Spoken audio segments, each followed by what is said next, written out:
Welcome to Garden Wise Adventures. My name is Malie, and today we're going to talk a little bit about pruning figs. Now this is going to be summer pruning figs, and the reason that I'm going to be doing this is a couple of reasons. The first one is this fig, as you can see behind me, has gotten extremely large. It has grown quite a bit in the last month or so, especially since it's gotten warm, and it is really crowded on the inside. We've got a lot of fruit forming. It's not looking like it's going to try to ripen, mostly I think because it's not getting a lot of air circulation and sunlight. So we're going to be thinning it out so that we give the fruit a chance to ripen.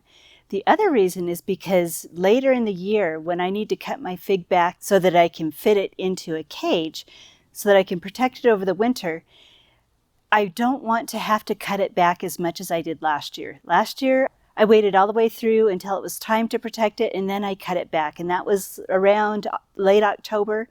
The plant was still fully leafed out, it wasn't dormant yet, and it took a long time this year for it to recover. So I want to cut it back early. This is mid-August, and I think this will give it time to recover from the pruning and keep it within the size that I need it so that I can fit it in its covering. So let's get you a little bit closer to this fig, show you the amount of figs that there are, and yes, I'm going to be sacrificing some of the figs, but let's show you what it looks like now, and then we'll show you a couple of the figs that I cut back a few days ago. So this is a Chicago hardy fig. It's 4 years old. I'm in Utah zone 7. A lot of winters we get zone 6 winters, and even occasionally we'll get a zone 5. Now the reason I like to protect these figs over the winter is because I want it to be able to have time to ripen figs before the first frost sets in. Now you can kind of see, maybe you can see, that there are several figs in here. They're still a little small. They're a few weeks away from ripening, but they need to ripen before it starts getting cold. There's quite a few in here, and you can see how thickly this has grown in. So we need to get down to the bottom and thin this out and give it a lot more air circulation. Now it is also crowding out this little black mission fig. So this is a brand new black mission fig. As I said, the Chicago hardy is 4, maybe 5 years old. The black mission fig is 1 year old. Now here's a fig that I pruned back the other day. It was almost as crowded as the Chicago hardy. This one is probably a brown turkey variant. I got this fig as a cutting from a friend, and it's about 2 years old, I think. I think this is its 2nd year. And it is heavily fruiting. And you can see kind of how opened up it is in the center. This is the look that I want to accomplish with the Chicago hardy. So this one looks really open. So let's go look at my Ronde De Bordeaux. This is a Ronde De Bordeaux that I also cut back a while ago. It has far less figs than all of the rest of my figs. We have a couple of them over here. These are the earliest ones. These definitely are going to have time to ripen. And these are the only other ones that we have forming. So I cut this open. So I cut this to a more open shape, thinned it out, and I'm letting more air circulation in. Now I did this in the dark, so I may need to come back in here and cut some more of these smaller branches out to thin it out a little bit more. But it is definitely looking better than it did. Another fig that I cut back is my Negronne fig. We have a few figs down here that are going to have time to ripen. And they were also really crowded. So we have this one thinned out and opened up, and hopefully those will get a chance to ripen. Now one thing I did want to mention before I start pruning is if you're going to be pruning figs, absolutely wear protective clothing. Figs have a white latex sap to them that just really causes a lot of itching. It's some of the most severe itching that I've ever gotten. So I always wear long sleeves to cover my arms and gloves to cover my hands, because whatever those figs touch is going to itch. They'll even itch my face, but I'm going to try to keep my face out of it. So let me put on my gloves and get my pruners, and I'll show you what I'm going to work on first. Now the first thing I want to accomplish is freeing up this poor little black mission fig that is underneath the Chicago hardy. So what I'm going to do is I'm going to go in, I'm going to look at the base of the fig and see which branches could come out and lose the least amount of figs possible on this tree. So let's go down at the base and kind of look at it. So as I'm looking down here, I am seeing that there's some branches that are way back here, attached way back in the back of the tree, that are some of the worst ones hanging over the black mission fig. So I'm going to go way back in the back and cut those back where they are connected to the next branch.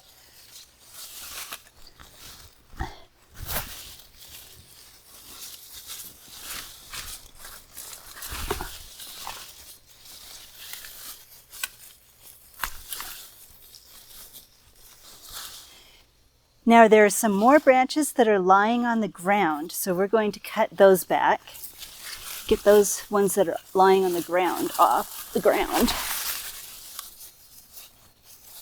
All the way back to where they connect to another branch.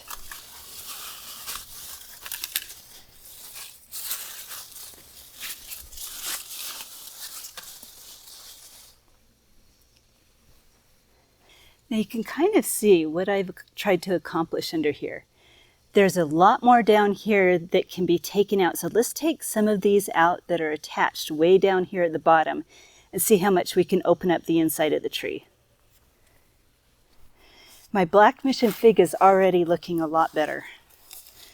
It's freed up quite a bit.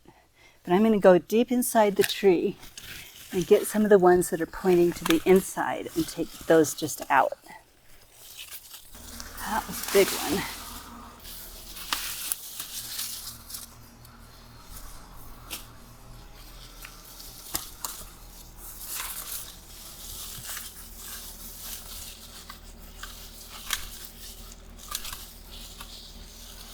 Now so far, all we've removed is everything from the base. We haven't come up the stems and cut anything back.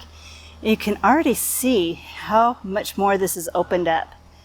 So now we've got some pretty crowded branches, and we're going to go in here and thin out some of these branches, some of the crowding ones, and see, especially the ones that are starting down there, and see how much more we can thin this out.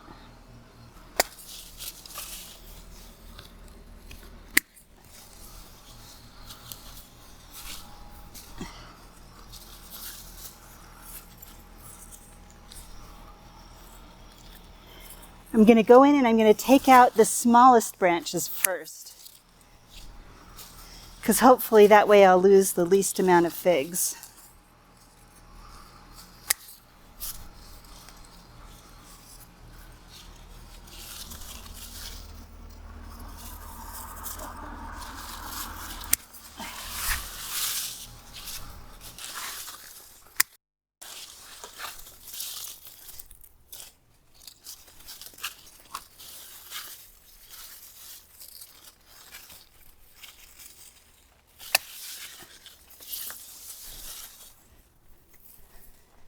So there's the difference. That was an extreme amount of pruning. Went in and cleaned it out quite a bit, and it may be too much again. But figs, I have found, are quite forgiving on pruning. But I think next year I'm going to watch it a little bit more carefully and not let it get to this point. You kind of do the pruning throughout the season. Now, like I said, this was a very quick, sudden spurt of growth. When it got hot, it just took off. But I'm going to have to remember that next time. Now, we still have quite a few figs here. And in a couple of weeks, I think what I'm going to start doing is picking off the little figs. The little figs are definitely not going to have time to ripen. And what we want to do is have this fig bush focus on ripening what is already here.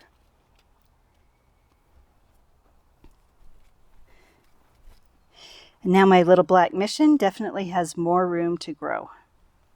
Now, even though it's not fun to have to prune off that much of my fig and lose that many potential figs, I think this is a wonderful problem to have here in Utah. A fig bush that grows so rampantly that we do have to prune it back. 5 years ago, I would not have thought that it would be possible to grow figs here in Utah, but there are a lot of people growing figs here. Now, I do have 8 varieties of figs, and I'm really excited to see which ones do best. So before I end this video, let's go through the varieties that I have really quickly.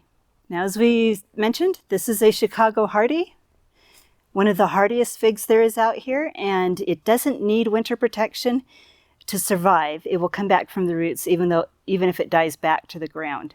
The issue is whether or not you're going to have time to ripen the fruit before the first fall frost. Black Mission, this one was a gift from a friend. I don't think this one is anywhere near as hardy. I will be protecting it over the winter. This is its first year in ground, so this is the first year planted. Last year it spent its winter indoors in a pot. But we're going to try it outdoors because I am not a really great person about growing things in pots. Now, we discussed this fig. I think it's a brown turkey. I'm not sure because it was a gift from a friend. Another one that she said has been grown for decades in Salt Lake in front of their home, in front of her parents' and grandparents' home. Without protection over the winters, and it's had time to ripen its fruit every year. So last year, this tree was protected over the winter, and I think I'll protect it one more time this winter. Maybe start a few by cuttings just in case, and then leave it uncovered and see what happens. I think it'll be its 4th year. This is a Ronde De Bordeaux, like we discussed before. This is its 2nd year in ground. Now, I had another one just like this one that did produce last year, but since I had 2 of them, I decided to dig the other one up and give it to a friend. Now, I'd left the other one uncovered. This one was covered over the winter, but the other Ronde De Bordeaux was uncovered over the winter, and it sounds like that one survived the winter and is growing. I doubt that it had time to set fruit and ripen it, but we'll see what happens. So this one will also be covered this next year. This is a brand new one, planted this spring, bought it at One Green World. This is an Olympian fig, supposedly very hardy. It's supposed to taste like peaches, and I'm really excited to see it bear fruit next year. It did not bear fruit this year as it was just a new plant this year. This is another one that's supposed to do well in this area. This is an Italian honey. It's going to be a honey-flavored fig, and this one was grown by a cutting. So I started this by a cutting. This is its 1st year in ground, so there's no figs forming on it.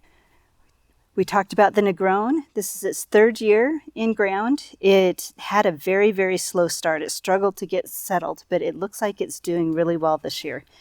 Now, this is also supposed to be a really hardy one. It's possibly supposed to be the same as a Violette de Bordeaux, but supposedly a little bit better flavor and a little hardier, but we'll see. We're going to be definitely protecting this one next year, and I can't wait to taste the figs because this will be the first figs this year. Then the last one is a Marseilles Black VS. This one was started by cutting and planted early this spring, so there are no figs on it, but it's definitely going to make it. So those are the 8 varieties of hardy figs that I'm growing here in Utah in zone 6/7. And I'm really interested to see how the ones that are new do. And I'm also interested to see how the Black Mission fig does, because the Black Mission, as I said, is not supposed to be as hardy or as early ripening. Now, the qualifications I look for in figs before I decide to grow them are, number 1, they have to be hardier, either hardy to a zone 6 or a 7, and they have to be early ripening. If they're not early ripening, they definitely won't have time to ripen their fruit before they get that first fall frost here in Utah. Now, figs are very frost sensitive, so once we hit that frost, the figs are done and they won't ripen anymore. Our first hard frost usually happens near the end of September to the middle of October.